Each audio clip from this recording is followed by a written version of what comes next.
Olá amigos da Tartarugas Café, eu sou o Guilherme Vieira, sejam muito bem-vindos a mais um vídeo do canal. O segundo vídeo do dia de hoje, dia 5/7/2026. Segundo vídeo porque de manhãzinho eu fiz o vídeo dos 16 avos de final, vocês devem estar cientes disso. E agora, como prometido, eu vim fazer um pequeno pré-jogo aí da seleção brasileira que vai jogar contra a Noruega ainda hoje às 17 horas. E o vídeo mesmo, o vídeo do pós-jogo, de comentando tudo, eliminação do Brasil ou da Noruega, sendo comentado só amanhã, tá? E é o seguinte, vamos começar um pouco com o retrospecto dos dois times. O primeiro amistoso deles foi em 1988. Deixa eu ver aqui se foi isso mesmo. 1988, o Brasil e a Noruega se encontraram, foi 1-1. Desde lá, os noruegueses nunca perderam para nós, tá? Foi 27 de julho, perdão, de 1988, né? E a Noruega nunca perdeu pra gente. O primeiro jogo foi 1-1 e depois eles se encontraram em mais um amistoso em 1997. A Noruega acabou vencendo por 4-2, tá? O terceiro jogo dele já foi numa Copa do Mundo no ano seguinte, em 1998, ainda pela fase de grupos, o Brasil perdeu para a Noruega por 2-1. E a última vez que eles se encontraram foi em 2006, Noruega 1, Brasil 1, repetindo o placar do primeiro confronto entre ambos os times, tá? A Noruega, que vem de uma boa campanha na fase de grupos, que venceu o Senegal, venceu a Tunísia não, venceu o Iraque e perdeu para a França com o time reserva, passando em segundo e caindo na chave do Brasil. Nos 16 avos de final, não vou me lembrar aqui quem foi que a Noruega eliminou. Vamos ver aqui na parte das eliminações. Foi a Costa do Marfim, perdão. Foi a Costa do Marfim, venceu por 2-1. Também, assim como o Brasil, sofreu bastante com um time muito defensivo, tá? Essa nossa querida Noruega. Os dois times já estão escalados. Eu esperei até agora para fazer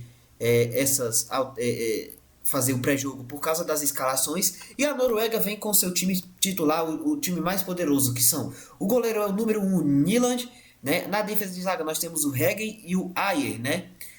São uma dupla de zaga norueguesa titular. Moller Wolf é o lateral esquerdo e o Risson é o lateral direito. Nós temos como número 8 o volante, que é o Sanderberg. Ele que é um volante muito maestro desse time, assim, pela defesa. Ele é mais primeiro volante, fica mais para marcar, tira mais a bola de cima, de baixo, tira mais a bola da defesa para ir para o ataque. E lá dos meias mais ofensivos, o box-to-box, tem o Patrick Berg e o Martin Odegaard, praticamente uma das estrelas desse time, o número 10 da Noruega, número 8 do Arsenal, que acabou de conquistar a Premier League. O Odegaard que vem embalado. No ataque nós temos na ponta direita o número 7, Alexander Sorloth, do Atlético de Madrid. O número 20, Nusa, que está fazendo uma ótima Copa, inclusive. E o Erling Haaland, a nossa querida loura do Chan, que vai jogar contra a seleção brasileira. Meus amigos, essa é a escalação aí da Noruega. Eu achei muito interessante. E eles vieram com a força, praticamente a força máxima deles, com a exceção aí, por exemplo, do Andreas Schelder, que está no banco, né? O Brasil, de Carlo Ancelotti, nosso querido Brasil, vem com certas alterações. Ele vem com o Alisson no gol, é verdade. Repetido, obviamente o Alisson é o nosso melhor goleiro. O Marquinhos e o Gabriel Magalhães continuam na dupla de zaga e o Danilo fica na lateral direita, né? O Douglas Santos, perdão, é o lateral esquerda, como está funcionando bastante. No meio de campo ele optou, aqui no Google está dizendo com um 4-2-3-1, mas eu acredito que seja um 4-3-3, com o Bruno Guimarães e o Casemiro de dois volantes, né? O Casemiro sendo o volante mais seguro e o Bruno Guimarães sendo o box-to-box, né? Fazendo tudo no campo. E o Martinelli, de meia ofensivo, número 22 da seleção brasileira, como funcionou contra o Japão. Martinelli que fez o gol depois da assistência do Bruno Guimarães, entrando justamente aí, né? O Ryan vai caindo pela direita, com o Vinícius Júnior caindo pela esquerda. E o Matheus Cunha, mais uma vez, vai ser repetido ele de centroavante, né? E, assim, o Martinelli tá no lugar do Paquetá. Eu pensava que ele ia fazer o quê? Vamos colocar, por exemplo, o Danilo Santos, que é um jogador bom, que é um jogador que pode fazer a mesma coisa que o Bruno Guimarães e o Paquetá, ser um meia mais boxe e o boxe também, porque aí o Brasil ficaria com mais dois meias de ritmo, dois meias que produzem lá na frente e voltam ao mesmo tempo, e também acabaria ficando com um volante mais preso, que teria que ser o Casemiro nesse caso, tá? Mas não, ele não fez isso, ele colocou já o Gabriel Martinelli tentando fazer com que funcionasse o próximo jogo.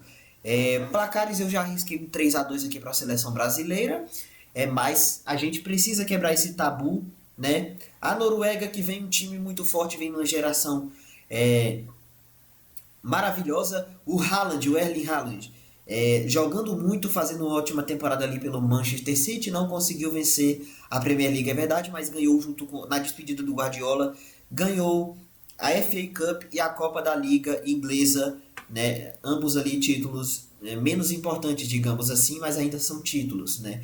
O time terminou como vice-campeão da Premier League, o Haaland terminou como artilheiro do campeonato inglês mais uma vez, né? E foram eliminados já nas oitavas de final para o Real Madrid na Liga dos Campeões. Real Madrid de Vinícius Júnior, que vai jogar contra o nosso querido Erling Haaland. E o nosso outro que vai jogar contra o nosso 9, a nossa louro do Tchan, que inclusive tem meme com ele, né? Meme das branquelas.